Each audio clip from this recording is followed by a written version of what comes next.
आज पूर्णिमा है।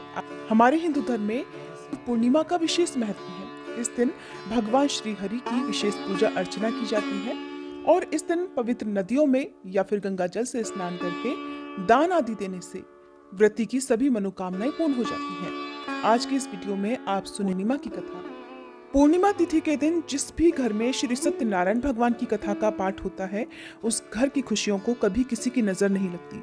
उस घर पर सदा श्री सत्यनारायण भगवान की कृपा बनी रहती है। पूर्णिमा के दिन यदि हो सके तो उपवास रखना चाहिए, लेकिन जो लोग किसी भी कारण से उपवास रखने में असमर्थ हैं, उन्हें सुबह जल्दी उठकर स्नान आदि से निवृत्त होकर सूर्य देवता को अर्घ्य देकर फिर कुछ न कुछ दान देना चाहिए। इस दिन गुड़, घी, कंबल और काले तिलों का दान करना विशेष फलदायी होता है। रात के समय चंद्र देवता की पूजा करनी चाहिए, चंद्र देवता को अर्घ्य देना चाहिए। अब सुनिए पूर्णिमा की कथा। द्वापर युग में एक समय की बात है। यशोदा जी ने भगवान श्री कृष्ण से कहा कि हे कृष्ण, तुम सारे संसार के उत्पन्नकर्ता, पोषक और उसके संहार करता हो। आज कोई ऐसा व्रत मुझसे कहो जिसे करने से मृत्युलोक में स्त्रियों को विधवा होने का भय न रहे, साथ ही यह व्रत हर प्रकार की मनोकामनाएं भी पूर्ण करने वाला हो। मैया यशोदा की बात सुनकर भगवान कृष्ण कहने लगे, हे माते, आपने अति सुंदर प्रश्न किया है। मैं अब आपसे ऐसे ही व्रत को सविस्तार कहता हूँ, ध्यान पूर्वक सुनो। सौभाग्य की प्राप्ति के लिए स्त्रियों को 32 पूर्णमासियों का व्रत करना चाहिए। इस व्रत को करने से स्त्रियों को सौभाग्य, सुख, संपत्ति का आशीर्वाद प्राप्त होता है। यह व्रत अचल सौभाग्य देने वाला और भगवान शिव के प्रति मनुष्य मात्र की भक्ति को बढ़ाने वाला है। श्री कृष्ण के ऐसे वचन सुनकर मैया यशोदा कहने लगी, हे कृष्ण, सर्वप्रथम इस व्रत को मृत्युलोक में किसने किया था, इसके विषय में भी विस्तार पूर्वक मुझे बताओ। तब श्री कृष्ण कहने लगे कि हे माते, इस भूमंडल पर एक अत्यंत प्रसिद्ध राजा, चंद्रहास से पालित अनेकों प्रकार के रत्नों से परिपूर्ण कातिका नाम की एक नगरी थी। वहाँ पर धनेश्वर नाम का एक ब्राह्मण अपनी पत्नी के साथ रहा करता था। उसकी पत्नी अति सुशीला और रूपवती थी। दोनों ही उस नगरी में बड़े प्रेम के साथ रहते थे। उनके घर में धन धान्य आदि की कोई कमी नहीं थी। उनके जीवन में सब कुछ था, परंतु उनके जीवन में एक बहुत बड़ा दुख लिखा था। उस दुख का कारण था उनकी कोई संतान न होना, जिस कारण वह पति पत्नी अत्यंत दुखी रहा करते थे। एक समय की बात है, एक बड़ा तपस्वी उस नगरी में आया। वह तपस्वी योगी उस ब्राह्मण के घर को छोड़कर अन्य सभी घरों से भिक्षा लाकर भोजन ग्रहण किया करता था, परंतु उसने कभी भी रूपवती से भिक्षा नहीं ली। उस योगी ने एक दिन रूपवती से भिक्षा न लेकर उसी के पास के किसी घर से भिक्षा ली और नदी किनारे जाकर उस भिक्षा में मिले हुए भोजन को वह प्रेम पूर्वक खा रहा था कि धनेश्वर ने योगी का यह सब कार्य किसी प्रकार से देख लिया। अपनी भिक्षा के अनादर से दुखी होकर धनेश्वर नाम का ब्राह्मण तपस्वी योगी से कहने लगा, हे महात्मन, आप सभी घरों से भिक्षा लेते हैं, परंतु मेरे घर की भिक्षा आप कभी नहीं लेते, इसका क्या कारण है? तब तपस्वी ने कहा कि निसंतान के घर की भीख पतितों के अन्न के तुल्य होती है, और जो पतितों का अन्न ग्रहण करता है वह खुद भी पतित हो जाता है। क्योंकि तुम निसंतान हो, अतः पतित हो जाने के भय से मैं तुम्हारे घर की भिक्षा नहीं ले सकता। धनेश्वर यह बात सुनकर अपने मन में बड़ा दुखी हुआ और हाथ जोड़कर तपस्वी के पैरों पर गिर पड़ा और बड़े दुखी मन से कहने लगा, हे महाराज, यदि ऐसा है तो आप मुझे पुत्र प्राप्ति का कोई उपाय बतलाइए। आप तो सर्वज्ञ हैं, मुझ पर अवश्य ही यह कृपा कीजिए। धन की, किसी प्रकार की सुख संपत्ति की मेरे घर में कोई कमी नहीं, परंतु मैं संतान न होने के कारण अत्यंत दुखी हूँ। आप कृपया मेरे इस दुख का निवारण कीजिए, आप तो सामर्थ्यवान हैं।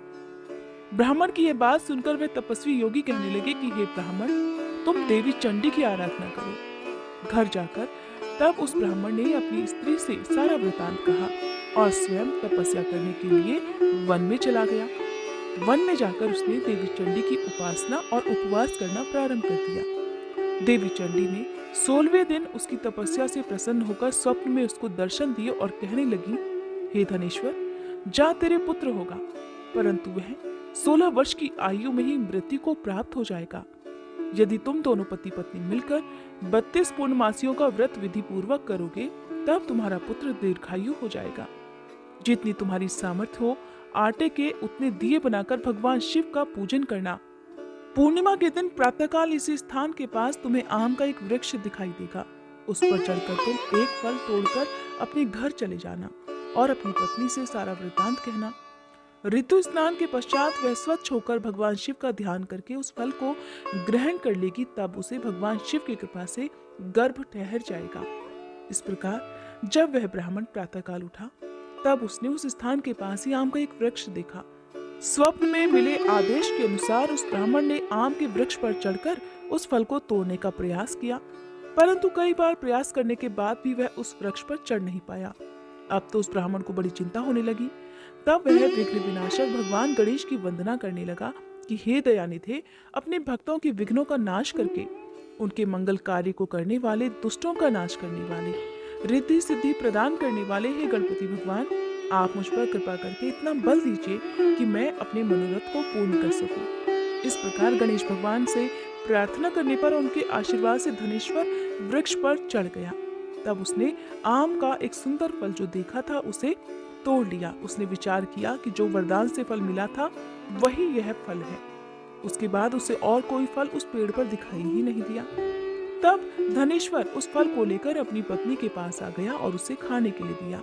उसकी पत्नी ने अपने पति के कहे अनुसार उस फल को खा लिया और वह भगवान के आशीर्वाद से गर्भवती हो गई। देवी चंडी की असीम कृपा से कुछ ही समय बाद उसे एक अत्यंत सुंदर पुत्र मिला।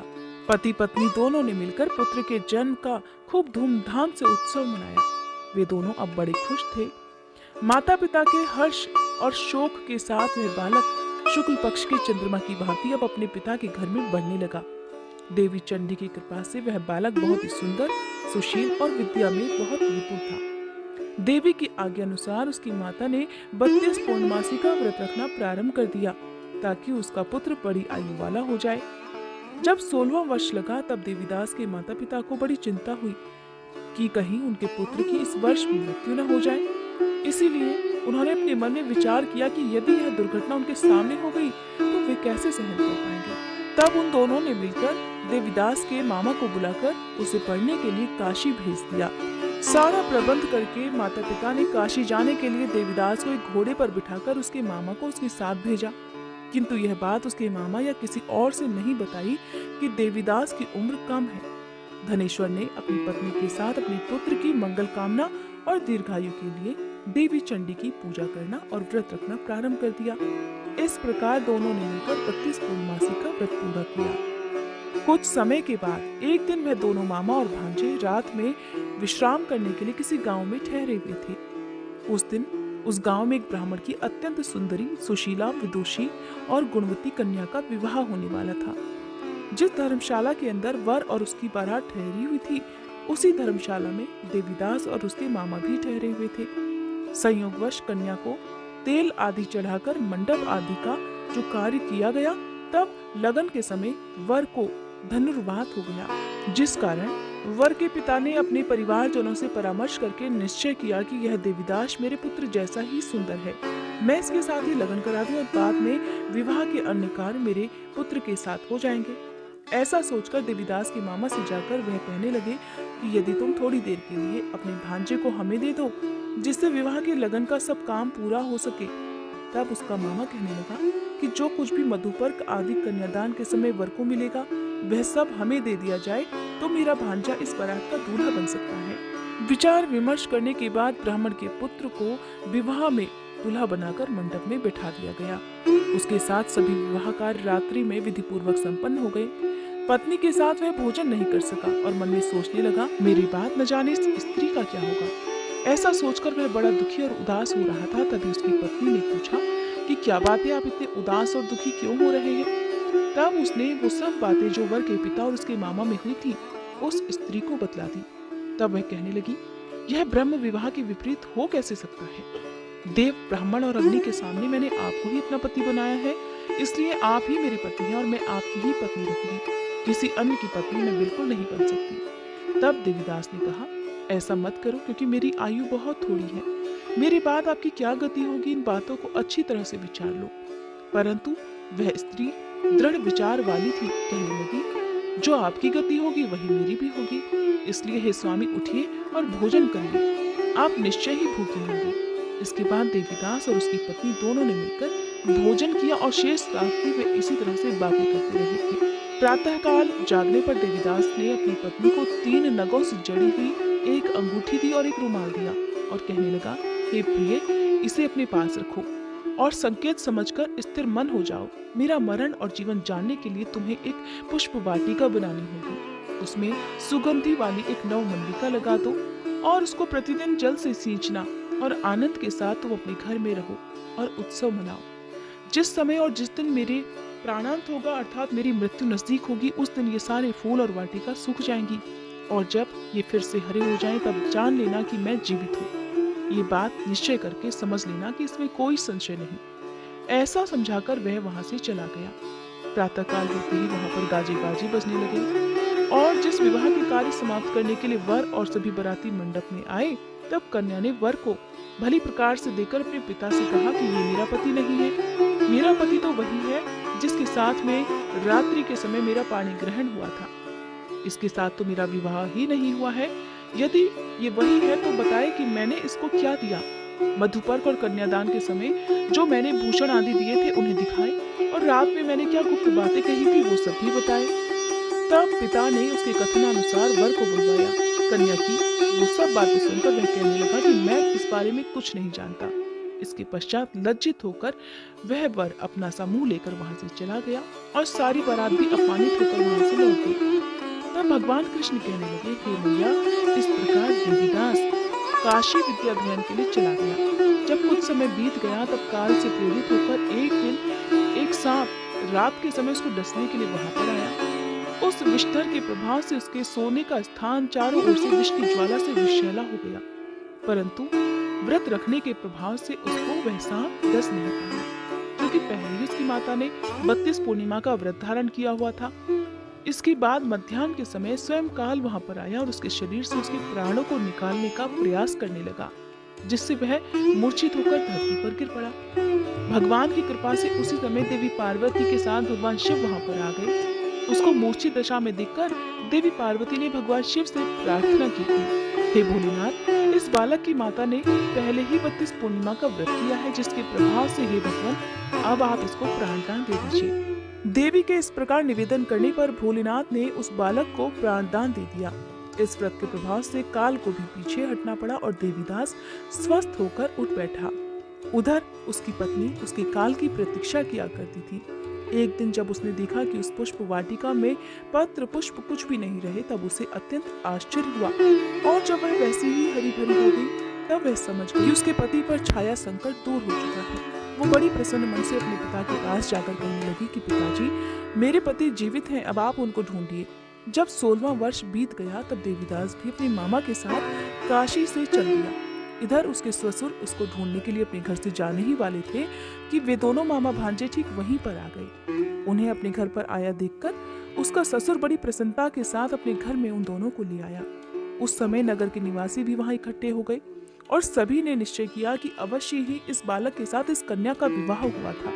उस बालक को जब कन्या ने देखा तो पहचान लिया और कहने लगी कि ये तो वही है जो संकेत करके गए थे। इसके पश्चात सभी कहने लगे कि भला हुआ जो ये वापस आ गया, और तब सभी नगरवासियों ने मिलकर आनंद मनाया। कुछ दिन अपनी ससुराल में रहने के बाद देवीदास अपनी पत्नी और मामा के साथ ढेर सारे धन और उपहार के साथ अपने घर के लिए चलने लगे। जब वे सब मिलकर अपने गांव के निकट आ गए तब कई लोगों ने उन्हें देखकर उनके माता पिता को पहले ही जाकर सूचना दे दी कि तुम्हारा पुत्र अपनी पत्नी और मामा के साथ वापस आ गया है। ऐसा समाचार सुनकर माता पिता को पहले तो विश्वास नहीं हुआ। जब उन्होंने खुद जाकर देखा तो उन्हें बड़ा आश्चर्य हुआ और तब देवीदास ने अपनी पत्नी के साथ अपने माता पिता के चरण छूकर उनका आशीर्वाद प्राप्त किया। तब माता पिता ने इस चमत्कार को देखकर अपने घर पर बहुत सारे ब्राह्मणों को बुलाकर उन्हें यथासंभव दान दक्षिणा उपहार में देकर उन्हें प्रसन्न किया और उनका आशीर्वाद प्राप्त किया। भगवान कृष्ण कहने लगे कि हे माते, इस प्रकार धनेश्वर 32 पूर्णिमाओं के व्रत के प्रभाव से पुत्रवान हो गया। जो भी स्त्रियां इस व्रत को रखती है वे जन्म जन्मांतर में वैधव्य का दुख नहीं भोगती और सदैव सौभाग्यवती बनी रहती हैं। ये मेरा वचन है और इसमें कोई संदेह नहीं मानना। ये व्रत पुत्र पौत्रों को देने वाला और संपूर्ण मनोकामनाओं को पूर्ण करने वाला है। 32 पूर्णिमाओं के व्रत करने से व्रती की सभी इच्छाएं भगवान शिव की कृपा से पूर्ण हो जाती हैं। ये थी पूर्णिमा व्रत कथा। अगर आपको ये कथा पसंद आई हो तो प्लीज वीडियो को लाइक करके हमारे चैनल को सब्सक्राइब करना मत भूलिए।